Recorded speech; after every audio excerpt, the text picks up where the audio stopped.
Hi, welcome to DJTechZone.com. Today we are reviewing the Hercules DJControl Jogvision Controller, a controller that came out last year from Hercules, and it's a special one. It's their first Serato DJ enabled controller, so you can use this controller with Serato DJ there in the background. Although note, it needs a Serato DJ license, which will cost you 129 euros. So you cannot just plug it into a Serato DJ setup without having that license. So you need the license. If you have the license, you can use the DJControl Jogvision without any problem on your computer with Serato DJ. That's one specific and special feature of this controller. The other special feature is kind of standing out when you look at it. It's the jog wheels. These are huge jog wheels for the type of controller it is. It's something that we haven't seen before on a Hercules controller. It's new, it's different, and it works basically. The jog wheels are of very high quality. They feel good. They have visual feedback in the center, and they help you to be a better DJ and to play better sets, actually, because they give you the feedback that otherwise you would have to go back to your computer screen, look at your computer screen. You can do all that stuff now on the controller immediately. That's cool. Apart from that, it's a bit of a special layout. So you can see physically that the controller has been made to fit a small form factor but still fit the big jog wheel. So there are some compromises here around. We'll go into detail in the video review later. For now, let's dive into it. The Hercules DJControl Jogvision. We'll play around with it. I'll show you some of the functions and just let's see how it works out. So let's have a more detailed look at the Hercules DJControl Jogvision. First thing that comes and stands out are those magnificent jog wheels with two LED rings in the very center of it. Let's have a look at how those LED rings work. So first of all, the outer LED gives you an indication on where you are in the track. So where you are, I mean where the needle is in the track. And the inner LED gives you an indication where you are in the track. So the farther you go into your track, the more it will become filled. Additionally, you have this green LED on the side of the jog, which will turn red as you move to the end of the track. So a lot of visual feedback on this controller that will certainly help you to keep your eyes focused on your audience by not having to look at your computer screen, which is probably not as cool as built-in screens, but it goes a long way into doing a little bit the same. Furthermore, these jogs are fantastic for scratching. So if I put the controller in vinyl mode, and you see when I put it in vinyl mode, then the outer LED ring is completely filled.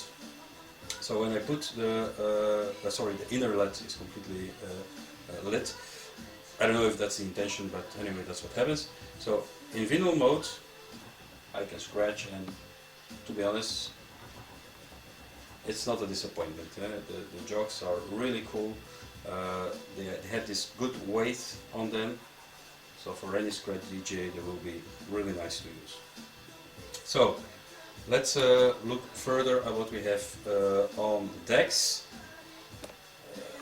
Additionally to the jogs, we of course have 4 pads, and they are implemented in a specific way. So you have to switch mode to access different functions. So in the default mode you access cues 1 to 4. If you switch to mode 2, you access your samples. A little nice scratch sample I have there. In mode 3 you access cue bank 5 to 8, and in mode 4 you access a sample bank. So that's how it works, and it's not as it is on many other Serato DJ controllers, but hey, it works. It takes a little bit of getting used to, but that's the way it is. You just have to get used to it, and if you get used to it, it works pretty fine. Then we have our pitch fader, and that's a little bit, yeah, not the ideal way of implementing a pitch fader, especially on a controller with such nice jog wheels. But that's a compromise. As you can see, the jogs take a lot of space. There would have never been room to make the pitch fader a higher resolution without sacrificing the format, the small form factor of the controller. So there you go, we have a small pitch fader. You need to be careful with it, and you need to be delicate with it, but if you are, it works pretty fine.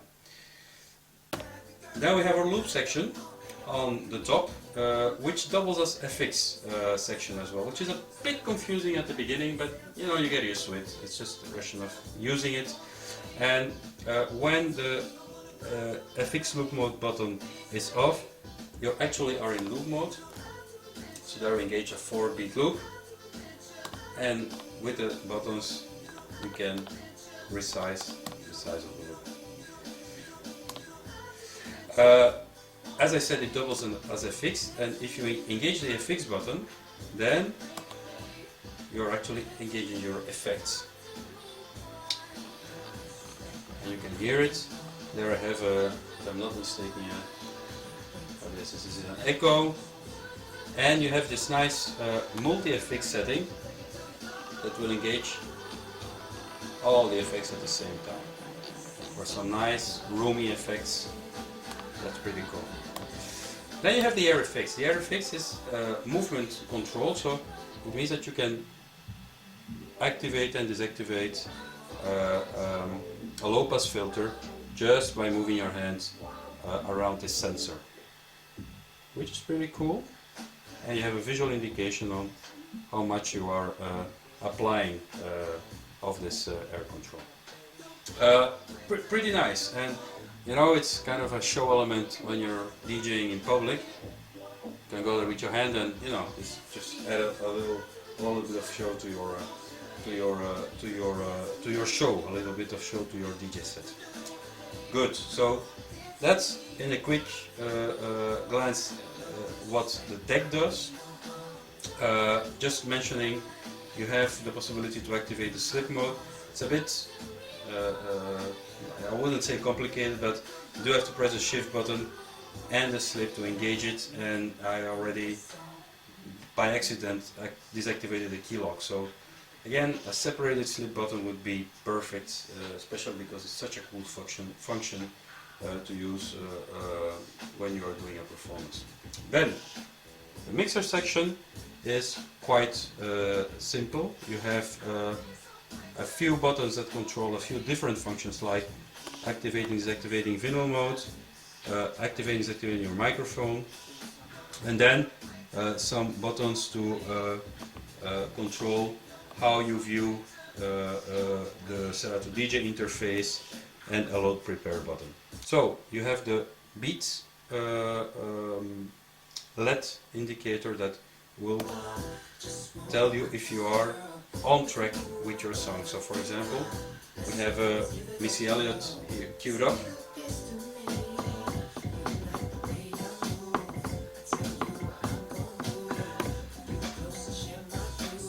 Yeah, you see that it's more or less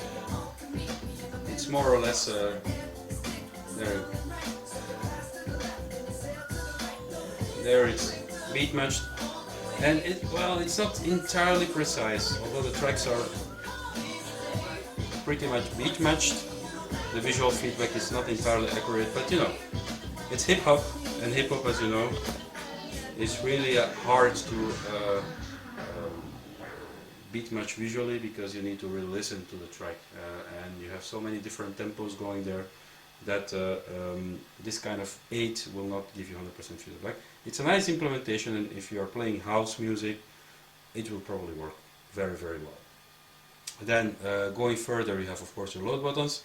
You have a 3-band EQ on each deck, and you have a very nice rotary, big rotary button to choose your tracks. And this is handy because when you're in a door club, you really want something big that you can get control of. So that's the mixer section. I believe we covered everything.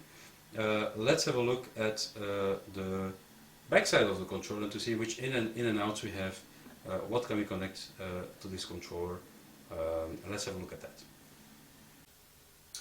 So, looking at the back side of the controller, we see a mini jack aux in, so you can add or connect your iPod or whatever audio source you want to the controller to, you know, sometimes it's good to have that in a backup situation, in a backup mode, in case your computer dies, so you can connect whatever you want there.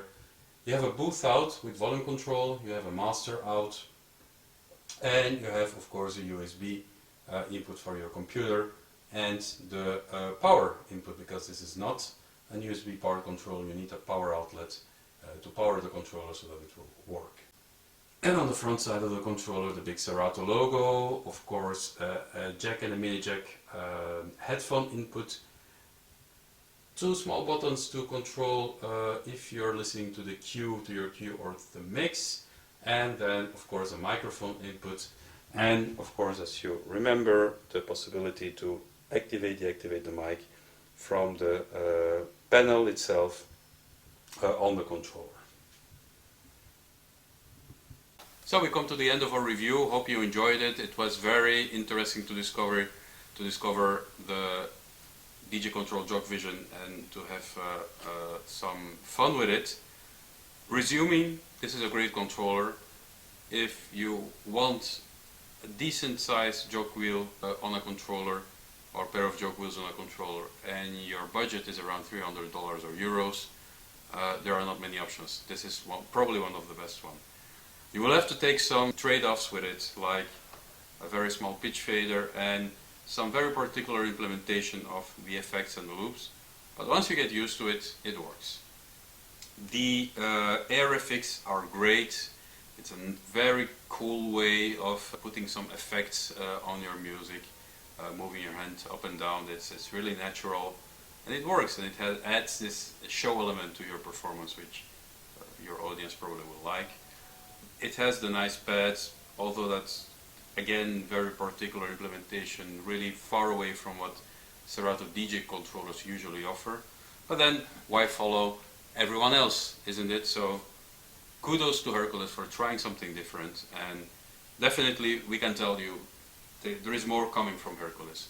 They're ambitious, they want to grow, they want to enter new markets, and going by what they're doing here, they're on the right track. So we're looking forward to what's coming next. In the meantime, enjoy the other videos on the channel.